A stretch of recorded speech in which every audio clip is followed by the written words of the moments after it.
In this video, I'll be showing you how to connect your Shokz OpenDots 2 to the Shokz app on your Android phone. Now what you're going to do is simply go ahead and just open up the Shokz app on your phone like so. Then from here, you're going to put your OpenDots 2 in pairing mode. To do that, ensure that the case is open like so. Then you're going to long press on the back of the case on the button until the indicator light starts blinking between blue, green and red. When it starts blinking like this, your app should automatically detect them. So go ahead and select connect and wait for the connection to be established between the two devices. You may be prompted to confirm this Bluetooth pairing request, so go ahead and do so.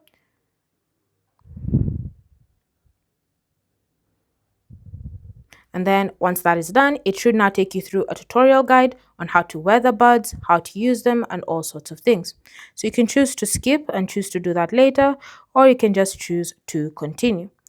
Thanks for watching. If you have any questions or comments, feel free to leave them down below, and I'll see you guys in the next video.